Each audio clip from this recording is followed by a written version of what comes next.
네, 부장이 떠먹여주는 뉴스, 부먹뉴스. 오늘은 정노경 정치부장님 스튜디오에 모셨습니다. 안녕하십니까? 네, 안녕하십니까. 어제죠, 국민의힘 한동훈 대표 그리고 더불어민주당 이재명 대표 간의 여야 대표회담이 열렸습니다. 한 140분간 진행된 회담에서 지금 현안인 의료계 사태 문제 등 여러 가지 민생 현안을 중심으로 회담을 열었는데 관련된 내용 정리해 보겠습니다.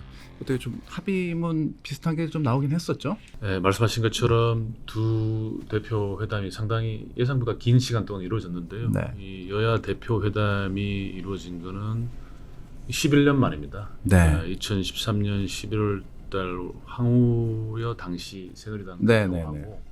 당시 김한길 민주당 대표 회담 이후 11년 만인데요. 네네. 여야 대표가 이렇게 대화를 위해서 만났다는 것 자체만으로도 일단 상당히 큰 의미가 있다고 보시면 되고, 네. 이게 이제 첫 만남이니까 또 더군다나 여야 의견이 굉장히 많은 상황에서 만남이니까 첫 술에 배부르기는 좀 어렵죠. 그래서 이제 물론 이제 합의문이 형태로 나왔습니다. 8개 항인데 우선 뭐 크게 보면 좀 눈길 끄는 게 두 가지 합의안인데, 네네. 그러니까 민생 공통 공약에 대해서 음. 여야가 같이 공통으로 공약한 거에 대해서 어떻게 처리할지 협의하는 협의 기구를 만든다는 거. 네네. 그게 하나 중요한 합의 사항이고요. 또 하나 본다면 말씀하신 것처럼 지금 중요한 현안인 이른바 의정 갈등, 네, 의료계 사태. 의료대란 네네. 요거에 대해서 서로 국회 차원의 대책을 마련하는 노력을 하기로 했다.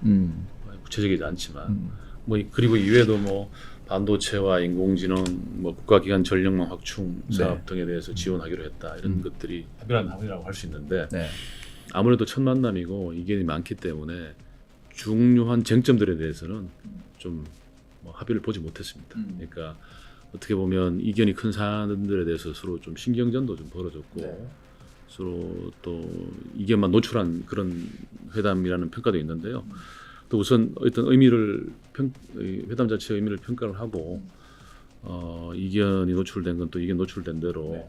또 앞으로 더 이견을 좁혀야 되지 않나 싶은 거고. 그러니까 이견 노출된 대표적인 것들이 이제 크게 세 가지죠. 처음에 한동훈 대표가 주요하게 얘기했던 금융투자소득세 폐지 문제. 네, 금투세. 그거는 한동훈 대표는 폐지를 해야 된다. 이게 네. 내년 1월 시행 예정이거든요. 네. 그러니까 폐지를 해야 된다는 얘기인데, 폐지가 안 되면 유예라도 하자. 그런데 이제 이재명 대표는 완화하고 유예하는 데 대해서 어느 정도 필요성은 있지만 지금 당장 이것을 결정할 때는 아니다. 좀 이 자본시장, 즉 우리 주식시장의 체력을 좀 키우는 근본적인 조치를 취하고 난 다음에 이걸 하자. 이런 입장이라서 합의를 못 봤고요. 네. 또 하나 중요한 현안이었던 최상병 네, 특검법. 그렇습니다. 그것도 이재명 대표는 한동훈 대표가 제안한 이른바 제3자 네. 추천 특검법도 받아들일 테니까 하자고 했는데, 한동훈 대표 입장에서는 민주당이 하자고 한다고 그 스케줄대로 지금 할 수 있는 건 아니다라고 해서 또 합의를 못 봤습니다. 또 하나 이재명 대표가 강조했던 25만 원 전 국민 지원법. 네, 이것도 한동훈 대표 입장에서는 이건 현금 살포 정책이다. 포퓰리즘 정책이니까 이것도 좀 제고해야 된다. 그래서 이것도 합의를 못 보고 이런 상황입니다. 그러니까 핵심 현안에 대해서는 합의를 못 보고 이견을 노출한 상황이지만 네. 회담 자체에 의미가 있다. 이렇게 좀 정리하시면 될 것 같습니다. 하여튼 여러 가지 여야 간 쟁점이 됐던 최상병 특검법, 그리고 25만 원 전국민 지원, 그리고 금투세 문제. 그러니까 논의는 됐었네요. 테이블에 올라와서. 테이블에 다 올라왔습니다. 논의는 됐는데 일단 합의에 이르지는 못했군요. 시간이 좀 필요할 것 같습니다. 네. 그 눈길을 끄는 게 네. 오늘 종합신문들도 많이 헤드라인을 뽑았는데, 의료계 사태에 대해서 네. 추석 전에 네. 대책을 만전을 기할 것을 정부에 당부한다. 네. 그리고 국회 차원의 대책을 맞습니다. 마련한다. 네. 이게 상당히 민감한 부분이 있었거든요. 근데 그 부분이 그러니까 말씀하신 것처럼 이게 이제 대통령 또는 네, 그렇습니다. 정부와 이견이 네. 있는 부분인데요. 이제 한동훈 대표도 이것 때문에 사실 대통령실과 갈등을 겪었죠. 네, 그러니까 네. 한동훈 대표는 어떻게 하든 이 의료 대란 사태를 해결하기 위해서 서로 의정이 대화해서 해결책을 찾아야 된다 이런 네, 입장인데, 그래서 그 해결 중에 하나가 네. 2025년 의대 정원은 바꿀 수 없으니까 그대로 가되 네. 2026년도 정원은 1년간 유예하자. 네, 네. 라고 했는데 이거 이제 정부와 대통령실은 그래서 안 바로 된다. 바로 이렇게 입장이 나왔죠. 거부를 했죠. 네, 그런 상황에서 여야 대표 회담에서 이 문제를 논의를 했는데 네. 뚜렷하게 합의점을 못 찾고 그렇게 약간 좀 포괄적으로 약간 원론적으로 국회 차원 대책을 마련하자라고 한 건 아무래도 이제 대통령실과의 갈등을 좀 의식한 네. 한동훈 대표의 입장도 있었을 것이고 네. 그리고 또 여야 대표가 만약에 회담에서 합의를 해버리면 네. 이게 대통령실과 정부를 여야가 압박하는 모양새가 될 수 있기 모양새가 때문에 이상해지죠. 예, 그런 부분을 좀 한동훈 대표가 고려해서 회담에서 구체적인 합의를 하지 못한 게 아닌가 이렇게 볼 수가 있습니다. 어쨌든 뭐 대통령실에서는 뭐 문제 없고 원칙을 지키겠다라고 네. 발표를 했는데 바로 며칠 후에 네, 여야 대표회담에서는 아니, 문제가 있을 수 있으니 또 국회 차원에서 대책을 마련하겠다 이렇게 나오니까 상당히 미묘한 지점이 있었습니다. 인식차가 있는 거죠. 네, 맞습니다. 그런데 또 이날 회담에서 눈길을 끈 대목이 한 장면이 있었습니다. 바로 이재명 대표가 네. 그 모두 발언 중간에서 이게 계엄령 관련된 얘기를 꺼내는 건데요. 이 생중계가 되고 있는 여야 대표회담에서 상당히 민감한 얘기를 꺼냈습니다. 직접 한번 들어보시죠. 특히 최근에 계엄 얘기가 자꾸 얘기되고 있고 종전에 만들어졌던 계엄안에 보면 계엄 해제를 국회가 요구하는 것을 막기 위해서 국회의원들을 계엄 선포와 동시에 체포 구금하겠다라는 그런 계획을 꾸몄다는 얘기도 있습니다. 이거 완벽한 독재국가 아닙니까? 이런 문제에 대해서도 우리가 오히려 더 심각하게 고민해야 된다. 정치적 공세가 아니라 국가와 국민 그리고 이 나라의 미래를 위해서 합리적이고 모두가 동의할 수 있는 안들을 만들어야 된다고 생각합니다. 아니 상당히 좀 민감한 얘기를 했어요. 네. 네, 네. 어떻게 보십니까? 그러니까 이재명 대표의 발언 요지는 그러니까 윤석열 정부가 계엄령 선포를 준비하고 있는 것 아니냐. 네.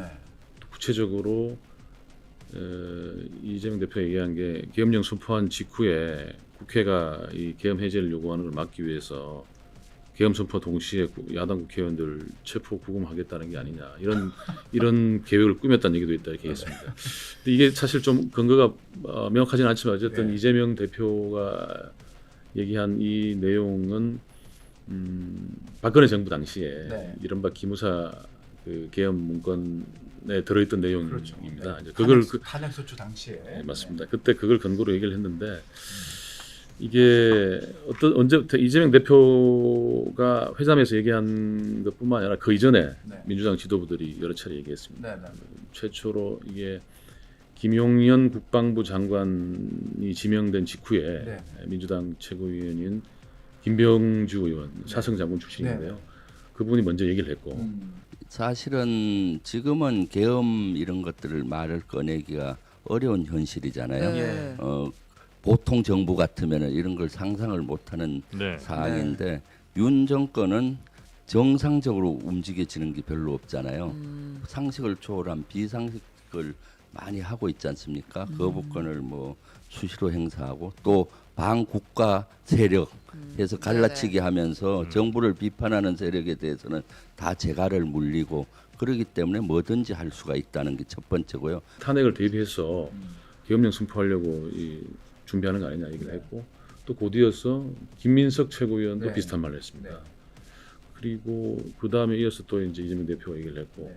오늘 아침에 또 이 천준호 오늘도 또 얘기했습니다. 오늘 아침 라디오에서 천준호 민주당 그 전략기획위원장이죠. 천준호이 라디오에 나와서 또 비슷한 얘기를 했는데요. 네. 그 과거로 저희가 돌아갈 수밖에 없는데요. 네. 이제 박근혜 정부 시절에도 실제로 계엄에 대한 검토가 있었고 준비가 되었다고 하는 게 나중에 밝혀지지 않았습니까? 네. 지금 이 정권에서도 어딘가에서는 그런 고민과 계획을 하고 그것을 기획하고 있을 가능성이 매우 높다라고 보고 있고요. 네. 여러 가지 정황에서 이제 그런 것들이 계속 이제 저희가 제보를 듣고 있기 때문에 네. 그런 부분들에 대한 우려를 전달하신 겁니다. 제보가 그런 많이 계획이 들어오고 있습니까 혹시? 지금 제보란 표현을 쓰셨는데.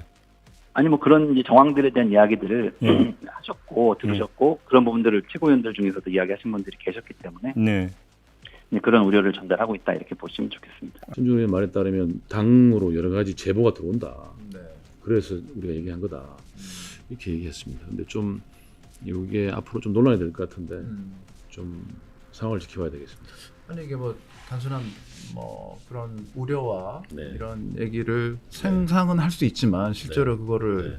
머릿속에 떠올리는 것과 실제로 이제 이런 공개 석상에서 네. 발언을 계속 이어가는 것은 좀 다른 문제인데 이 정도가 되면 말실수가 아니고 민주당 내부에서 어느 정도 좀 네.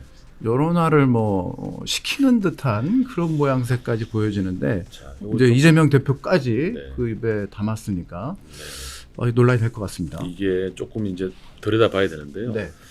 자, 우선 민주당이 이렇게 계속 나오고 이재명 대표가 공식 석상에서 여야 대표회담에서 한동훈 대표 옆에 있는 네. 상황에서 얘기했기 때문에 이제 당연히 여당과 대통령실은 강하게 반발을 하고 네. 있습니다. 예를 들어 오늘 아침 당장 한동훈 대표가 회의에서 이재명 대표가 계엄령 얘기한 거에 대해서 근거를 제시해라. 네. 근거를 제시하지 않으면 국기문란 행위라 할 수 네. 있다라고까지 얘기했고요. 네.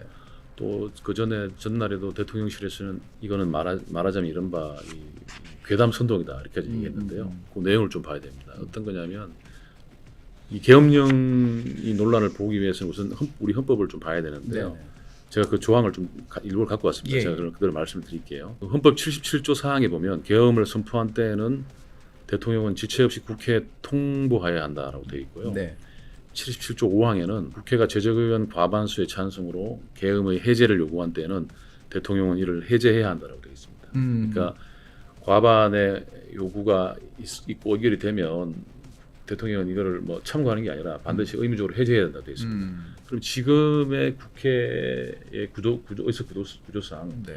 민주당이 대통령이 계엄을 선포한다 하더라도 과반 훌쩍 뛰어넘는 절대다수 를 갖고 있기 때문에 이 계엄 해제해달라고 요구하면 대통령이 이걸 받아들여서 바로 해제되는 상황이거든요. 그러니까 현실적으로 뭐 만약 계엄을 선포한다 하더라도 곧바로 해제될 수밖에 없는 이런 상황입니다. 네. 그래서 이제 여당에서는 아니, 상황이 이런데 지금 민주당이 바로 해제를 하면 요걸로 하면 해제해야 되는 상황인데 대통령이 왜 계엄을 선포를 하겠느냐. 더군다나 상황에 맞지 않는 계엄을 선포하면 엄청난 국민적 반발이 있을 텐데 네. 계엄 선포한다는 이런 게 상식적으로 말이 되지 않는다. 네. 이렇게 반발을 하고 있습니다. 그러니까 이런 구도를 좀 봐야 되는데 네. 그렇다면 민주당은 왜 이런 얘기를 하는지 그러니까 왜 난데없이 왜 갑자기 그 계엄령 그걸 좀 봐야 되는데요. 네. 그래서 제가 좀 취재를 해봤습니다. 네, 이 네. 자리에 오기 전에 취재를 해봤는데 예. 아주 깊숙한 취재는 사실 좀 이 문제에 대해서 쉽지 않고 네. 다만 몇 가지 얘기가 있는데 우선 민주당 입장에서는 이 김용현 국방부 장관 후보자의 네. 지명이 심상치 않다 이런 얘기인데 왜냐하면 이분이 윤석열 대통령의 중앙고등학교 1년 선배시고요. 네.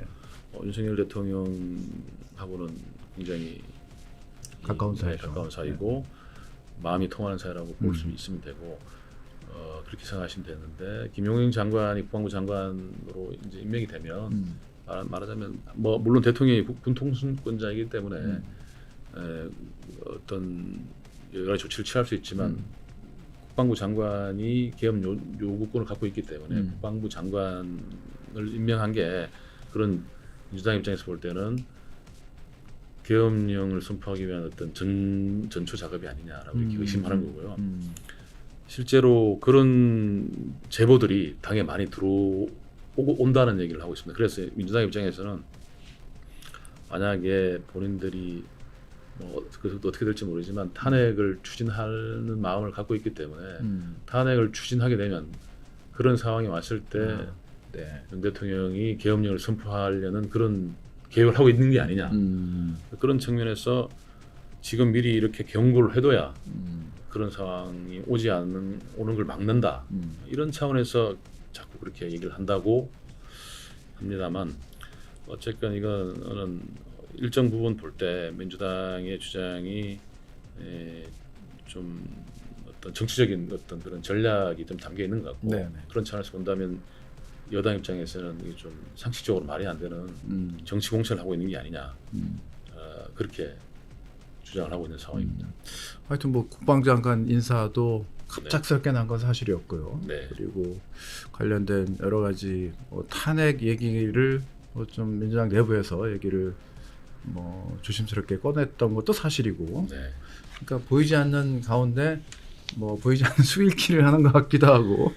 좀 그러니까 뭐 이제 이게 근데 현실적으로는 계엄령 선포가 그렇게 쉽게 이루어질 수 있는 게 아니고 또 의석 구조상 민주당이 과반으로 해제를 요구하면 대통령이 해제를 해야 되는 상황이기 때문에 네.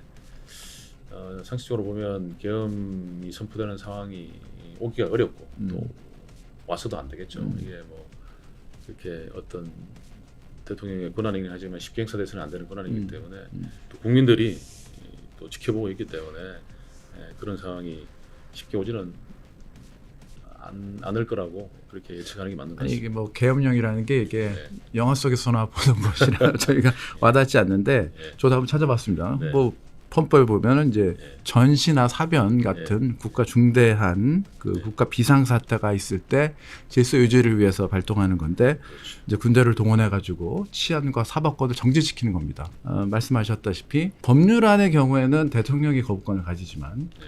이런 계엄령에 대해서는 또 국회가 또 거부권을 그렇습니다. 가질 수가 있군요. 네. 그런 장치들이 마련되어 있는데 삼권 분립의 장치들이죠. 네. 네. 이런 것들이 뭐 현실화될 것 같지는 않지만 아무튼 정치권 내부에서는 얘기 나오고 있습니다. 네. 챙겨보도록 하겠습니다.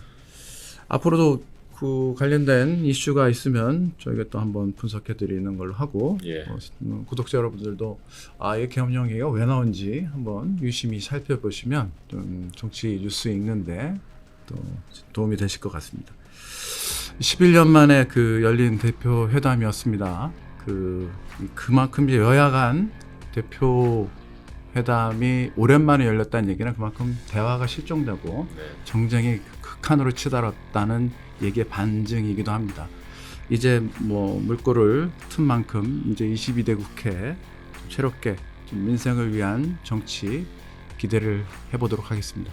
말씀하신 것처럼 제가 모두에 말씀드린 것처럼 구체적이고 실질적인 합의는 나오지 않았으나 여야 대표가 11년 만에 만나서 서로 대화를 하고 앞으로 자주 만나기로 했다는 그것만으로도 좀 우리 정치가 회복되는 이른바 민생 정치가 회복되는 그런 계기가 되기를 저도 바라겠습니다. 자주 만나야죠. 서로 자주 만나겠다고 했으니까 좀 우리 시청자분들도 좀 지켜보시죠. 네, 지금까지 후흥뉴스 정노경 정치부장과 함께했습니다. 수고하셨습니다. 네, 수고하셨습니다.